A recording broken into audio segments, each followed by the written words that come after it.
Canon C70, you know it, you love it, or maybe you don't, but it is the latest hybrid documentary cinema camera from Canon. And I have had mine for a little more than 2 months now. I've shot a ton of stuff on it.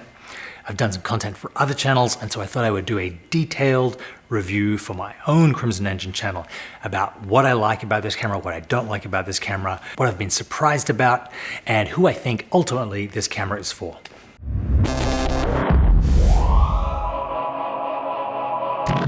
Welcome to the Crimson Engine. My name is 𝙍𝙐𝙬𝙄𝙖, and today we're looking at the Canon C70. I thought I would go ahead and do this review before Canon releases another camera and suddenly the C70 isn't what people are talking about. I have shot about 100 hours with this camera now. Some cinematic stuff, some documentary stuff, a heap of BTS stuff. I've used all kinds of lenses from my Sigma Cine Primes to my old Canon 40mm Pancake, and it has performed amazingly. Almost everything that I've thrown at it has come together really, really well. So I'm going to do my positives and I'm going to do my negatives. I'm going to start with the positives. After 3 years of lucking around this giant C200 and then the C500 Mark II, it is amazing to have a small, mobile, light, transportable little camera that I can throw in a bag, a backpack, hike with, get footage with. Something that doesn't need to be 15 pounds of lithium ion and reinforced carbon fiber. It is a very light camera, it's a very functional camera. The touchscreen is a huge upgrade over my C200B. It allows you to get the settings you want very, very quickly. Probably the biggest advantage of the C70 is its versatility. You can shoot documentary with it. You can rig it and shoot it with as a cinema camera. It does epic slow-mo, it does great nature photography. It is pretty much the perfect behind-the-scenes camera because it's so unobtrusive and can be fitted with all kinds of lenses. It has a really beautiful image. The 10-bit 422 XF-AVC coming off this camera is as good as the one that comes off the C500 Mark II in my opinion, which is a camera 3 times its price. The DGO that Canon put into the dual gain output sensor is a big step above the C200 in terms of noise.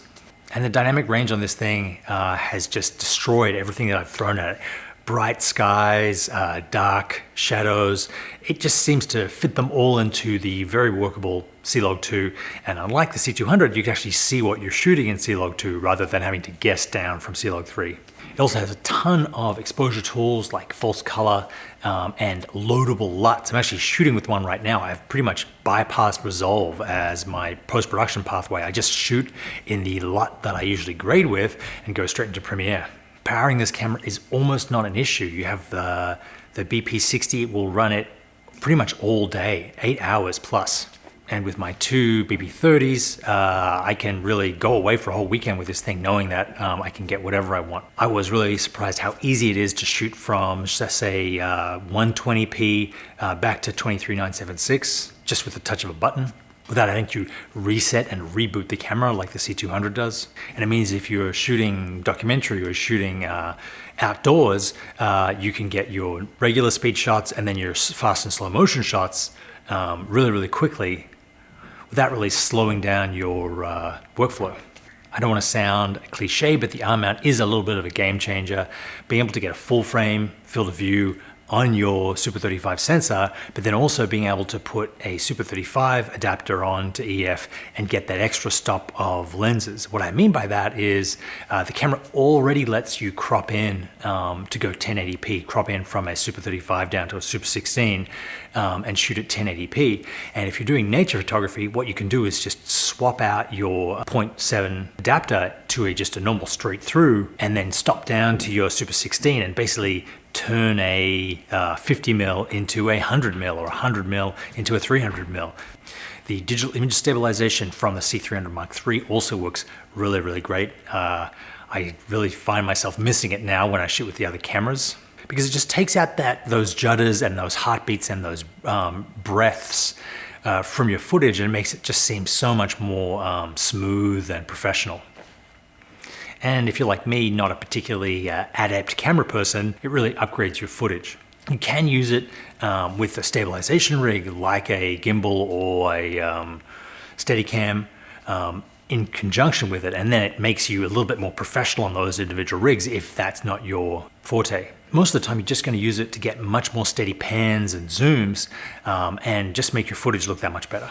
Okay, they're the likes. Before we go on to the dislikes, I do have a course called the C70 Masterclass. It's at canonmasterclass.com, and it's almost 3 hours of everything you need to know about this camera to get the best image possible and get up and running with this camera without having to go through all the mistakes that you usually do. I've had some really great feedback on it. A lot of people have bought it. Thank you very much to everyone who has. It's still on sale. It's around $100. Check the link below for details. So the dislikes. Where to start? So this camera is very versatile, but that's almost kind of a disadvantage. It takes quite a long time to rig this camera as a cinema package because there is only 2 bolt points on the camera itself, one on the side and one on the top. So you have to add a cage to put really, more than a handle on it, to put rods on it, to put batteries on it. And that means you have to take them all off again when you don't want to use it as a cinema camera. And you end up spending more time rigging and de-rigging this camera if you want to use it as a cinema camera, as a studio camera, than you do actually shooting, or at least I did. I'd much prefer to leave it as a documentary style camera and have my C200B be the cinema camera, which is what I've ended up doing. Because of its very small form factor, it just really isn't ideal for this kind of purpose. Even though it gives a great image and it has lots of controls, your C200, C300, C500 are much better suited for the multi-team or the cinema use. But having said that, it doesn't have the full frame sensor or the raw output that the R5 does. And it's significantly more expensive. So it lives in this weird place between your 8K full frame R5, which of course has overheating issues if you're doing long shots, and your fully rigged C200, C300 cinema camera. And it makes me wonder if they had just added a lot of these features to the R5, do we really need a camera in this sort of micro niche?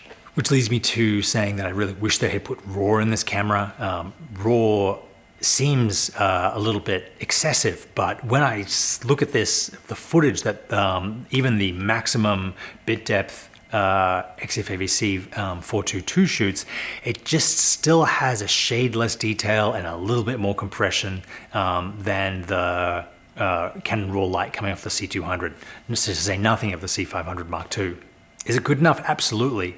But I just can't believe that they couldn't have put RAW in this camera. It seems like such an easy step since you're just dumping the data from the sensor onto the card. The form factor of this camera is pretty odd. If you put a lens on it, it just falls forward.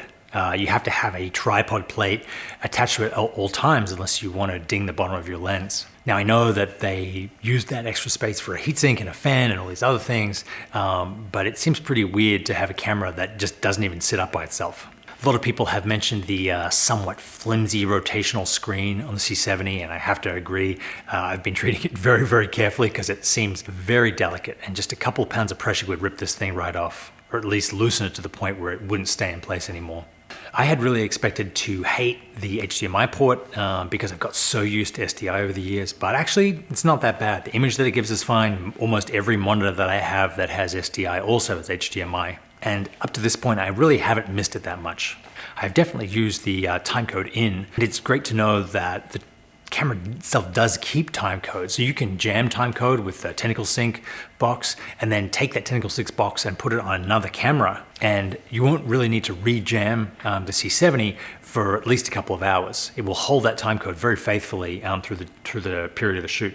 If you have an existing cinema camera and you're looking for something to do B-roll and documentary, it is tough to choose between this and the R5 because the R5 is smaller, is cheaper, it gives a high quality image.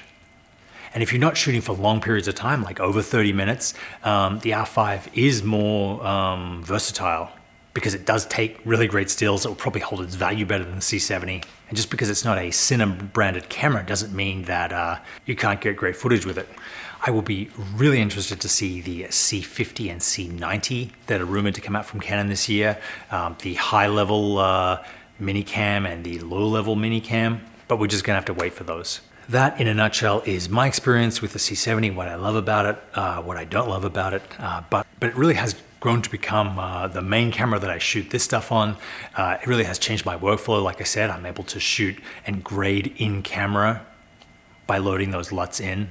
And it really has saved me a ton of time in my workflow. And it really is a huge step up for me from the C200 workflow for these kind of videos. Like I said, if you have the C70 or thinking about getting it, spend the $100 or so at CanonMasterclass.com and get the Masterclass. It will open your eyes to the possibilities of this camera. Thank you very much for watching. I will see you next time.